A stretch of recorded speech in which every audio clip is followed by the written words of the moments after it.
Olá, hoje a gente vai mergulhar num tema que, olha, tá na cabeça de muito brasileiro.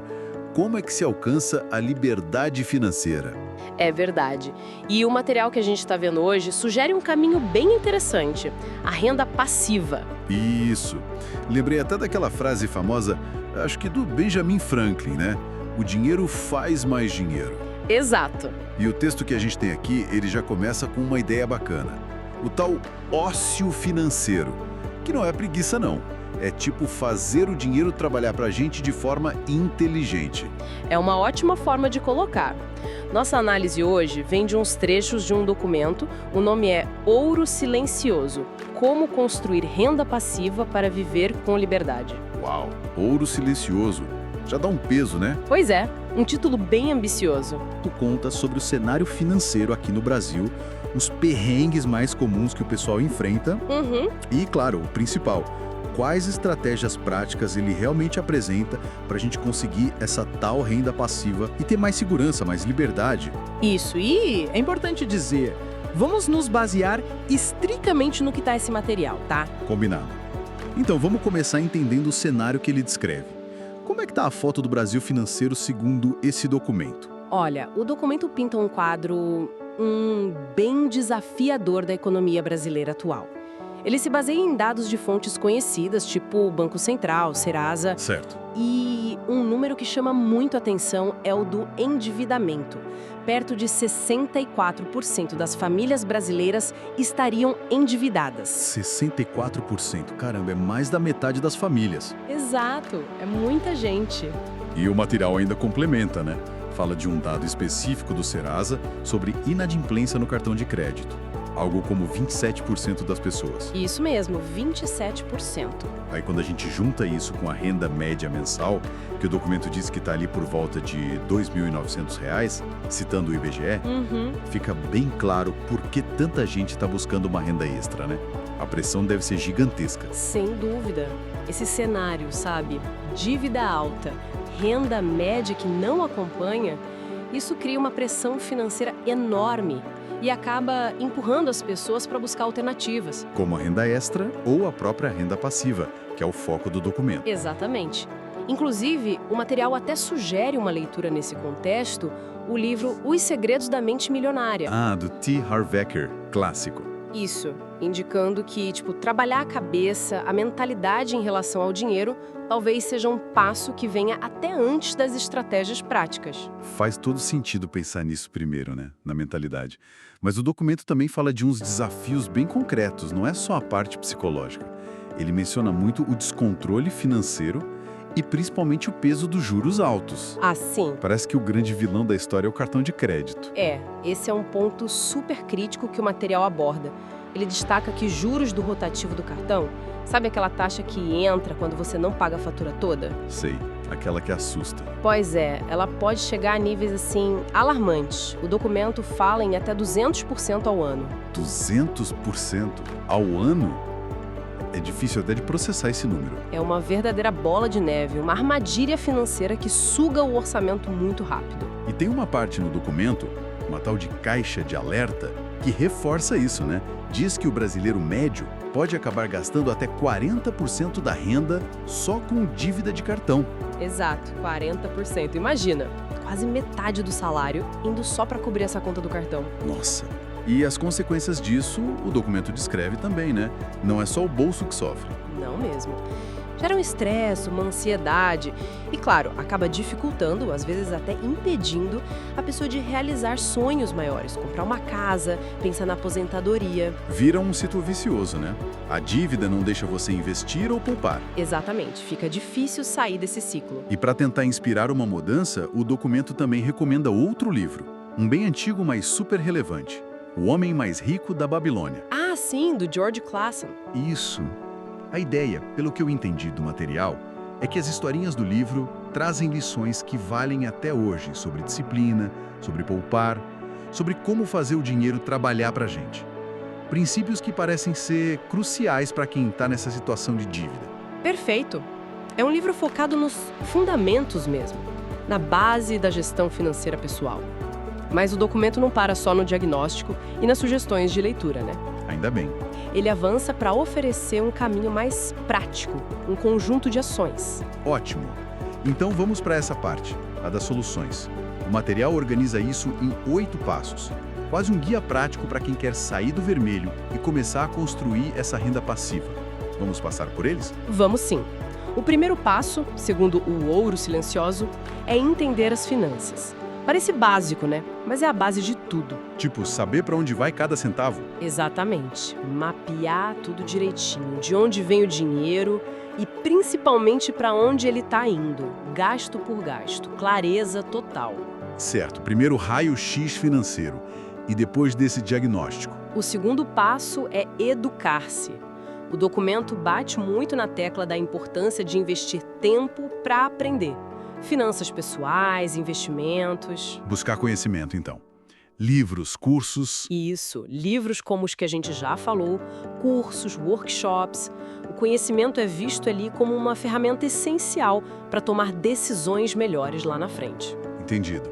Conhecimento aplicado leva ao terceiro passo, que seria elaborar um planejamento financeiro. Exato. Aqui a ideia é botar no papel o que eu quero alcançar, quais são minhas metas financeiras e colocar prazos realistas para cada uma delas. Funciona como um mapa mesmo para guiar as ações. O mapa? Gostei da ideia. E com o mapa na mão, o quarto passo é começar a olhar para o futuro, né? Considerar investimentos. Isso aí! O documento até lista algumas opções comuns aqui no Brasil. Tesouro Direto, que são títulos do governo, ações de empresas, CDBs de bancos, fundos imobiliários. A ideia é começar a explorar essas possibilidades para fazer o dinheiro render de verdade. Explorar investimentos é fundamental para a renda passiva, claro. Mas e quem está no aperto, sem grana sobrando para começar a investir? Boa pergunta. Aí que entra o quinto passo. Criar uma fonte de renda extra. Ah, faz sentido? O documento sugere olhar para as próprias habilidades, para o tempo livre e ver como gerar uma graninha a mais. Dá exemplos como vendas online, dá uma consultoria, aulas particulares, trabalho freelancer. Entendi. Então, aumentar a entrada de dinheiro para quem sabe começar a investir. Exato, é atacar em duas frentes, ganhar mais e... Imagino que o próximo passo seja controlar melhor os gastos. Na mosca. O sexto passo é otimizar gastos. É voltar lá no primeiro passo, naquele mapeamento. Ah, naquele raio-x. Isso, e ver onde dá para cortar, reduzir. Aqueles gastos que não são essenciais, sabe? E pegar essa economia para pagar a dívida ou, justamente, começar a investir. É a disciplina de gastar menos do que se ganha. Ok. Esses 6 passos fazem um ciclo bem lógico, né? Entender, aprender, planejar, investir, ganhar mais, gastar menos. Bem completo. Quais são os 2 últimos? O sétimo passo é uma dica mais específica: pesquisar programas governamentais. Como assim? O documento dá o exemplo do Minha Casa Minha Vida para habitação. A ideia é ficar ligado se existe algum auxílio ou algum programa do governo que possa ajudar a pessoa a atingir algum objetivo financeiro específico, dependendo do perfil dela. Entendi. Ficar de olho nas oportunidades públicas. E o 8º e último passo? O 8º é utilizar tecnologia a seu favor. O documento recomenda usar aplicativos de controle financeiro. Ah, para ajudar na organização. Exato, para organizar as contas, acompanhar o orçamento, as metas. Ele até cita 2 nomes, Organize e Minhas Economias, como exemplos de ferramentas digitais que podem dar uma força nessa jornada. Olha, o que fica bem claro nesses 8 passos é que essa história de construir renda passiva, pelo menos segundo esse documento, não é uma coisa que acontece do dia para a noite. É uma mudança de postura, né? Contínua. Totalmente. Exige se conhecer financeiramente, aprender sempre, ter disciplina para controlar gasto, para buscar mais renda, para investir. É um processo todo integrado. Exatamente. É uma visão bem completa, holística. E para dar uma ajuda naquele passo 4, o dos investimentos, o documento traz até uma tabelinha comparativa. Ajuda a ter uma ideia inicial. Ah, legal. O que ela compara? Ela compara, por exemplo, o Tesouro Selic, que está ligado à nossa taxa básica de juros, a Selic. O documento apresenta como de risco baixo e com liquidez diária, ou seja, pode resgatar quando precisar. A rentabilidade indicada é 100% da Selic. Certo. O mais seguro e flexível, parece. Aí tem o CDB de banco digital. que é um título de banco. O exemplo lá na tabela mostra uma rentabilidade de 105% do CDI. Que é aquela outra taxa importante, né? Perto da Selic, geralmente. Isso. O risco já é classificado como médio, porque depende do banco que emitiu, e o prazo no exemplo era de 1 ano. Um pouco mais de retorno, mas com prazo e um risco ligado ao banco. E por fim compara com o LCIL, CNIL, letras de crédito imobiliário ou do agronegócio.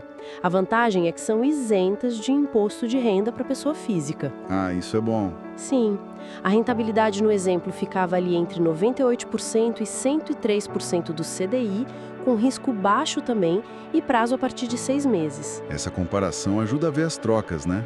Rentabilidade, risco, liquidez. O Tesouro Selic parece ser o ponto de partida mais conservador. O CDB rende um pouquinho mais, mas amarra o dinheiro por mais tempo. A LCIL, CNIL tem o benefício do imposto. Exato. A ideia do documento parece ser mostrar que não tem um investimento melhor para todo mundo. Tem opções diferentes para perfis e objetivos diferentes. Faz sentido. E o documento ainda tem uma caixa de ferramentas com links para o site do Tesouro Direto, para os apps Organize e Minhas Economias, reforçando bem o lado prático da coisa. Ferramentas concretas são sempre bem-vindas. E para mostrar que esses passos e ferramentas podem dar certo na vida real, o documento traz uns estudos de caso, né? 2 exemplos. Isso mesmo, para ilustrar como aplicar as estratégias. O primeiro é a família Silva. Eles tinham uma renda por mês de R$ 4.500 juntos. Mas, olha o problema, uma dívida de R$ 15 mil, principalmente em cartão de crédito. 15 mil, nossa. Uma situação bem parecida com aquela que a gente falou no começo, do endividamento alto. E qual foi a estratégia deles, segundo o documento? A estratégia que eles adotaram, segundo o material, teve 2 frentes principais. Primeiro, renegociar as dívidas para conseguir pagar em condições melhores. Ganhar um fôlego. E segundo, um deles fez um curso profissionalizante para conseguir uma qualificação nova e tentar aumentar a renda da família. Que interessante essa combinação. Atacar a dívida e a receita ao mesmo tempo. Inteligente. E deu resultado. O que o documento diz? Deu sim, o resultado foi positivo. De acordo com o material, a família conseguiu quitar tudo, zerar as dívidas em 18 meses. Em 1 ano e meio. Ótimo prazo. E não só isso, eles também conseguiram criar uma nova fonte de renda, o que melhorou a situação financeira deles de forma mais sustentável, sabe? Mostra bem o poder de agir com um plano. Um belo exemplo de virada de jogo. E o segundo caso? Quem é? O segundo caso é o João, o investidor. A renda dele era de R$ 3.600 por mês. Ele começou de um jeito mais modesto, digamos. Pegou os R$ 5 mil que tinha guardado e fez o primeiro investimento dele no Tesouro Direto. Começou pequeno, com o que tinha. E como foi a trajetória dele? E aí, ao longo de 2 anos, segundo o documento, ele conseguiu aumentar a renda passiva dele, aquele dinheiro que vem dos investimentos, sabe? Em 20%. 20% em 2 anos vindo dos investimentos? Nada mal. E esse rendimento extra permitiu que ele realizasse um sonho pessoal, que era fazer uma viagem. Esse caso do João mostra bem aquela ideia de começar, né? Mesmo com pouco, e o quanto a constância faz diferença no longo prazo. 20% a mais de renda passiva em 2 anos é algo bem palpável. Totalmente. E o documento ainda conecta esses casos com mais alguma sugestão de leitura? Sim, ele menciona o livro Me Poupe, da Natália Arcuri. Ah, super conhecido também. Pois é. Destaca que a abordagem do livro, bem prática, focada em organização financeira, conversa muito bem com essas histórias da família Silva e do João. Meio que reforça a ideia de que existem métodos, existem guias para quem está buscando essa transformação. O que me chama a atenção desses 2 exemplos, sabe? Da família Silva e do João. É que mesmo as situações e as estratégias sendo diferentes, têm umas coisas em comum, né? Tem sim. Quais você percebeu? Teve um planejamento, né? Uma decisão clara de vamos mudar isso aqui. E principalmente teve consistência. Eles continuaram fazendo. Não parece ter fórmula mágica, é mais um processo mesmo. É exatamente essa a impressão que o documento passa.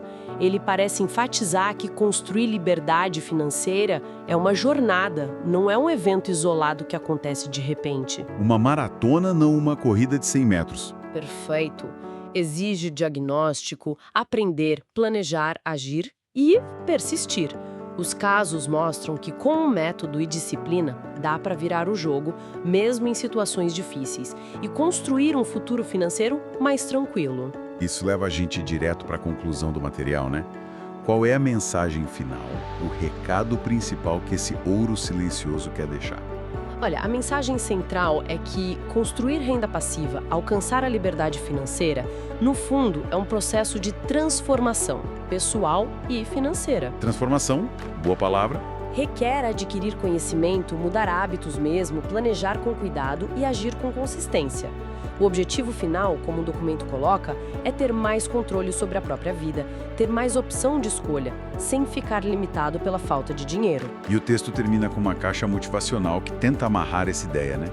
Diz algo tipo: planejamento financeiro não é sobre se restringir, é sobre liberdade. Exato. Cada real bem direcionado é um passo a mais para sua independência. Eu gosto dessa visão.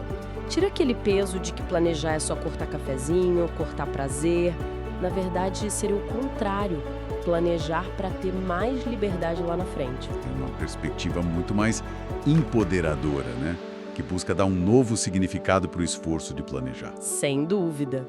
E pensando nessa ideia de transformação que o documento todo traz, talvez uma reflexão final interessante para quem está nos ouvindo.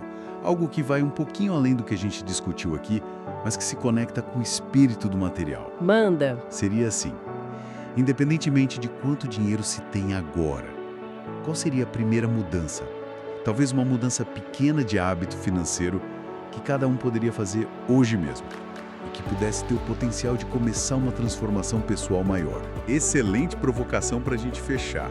Uma pequena semente, né, que pode gerar uma mudança enorme. Muito bom. É por aí.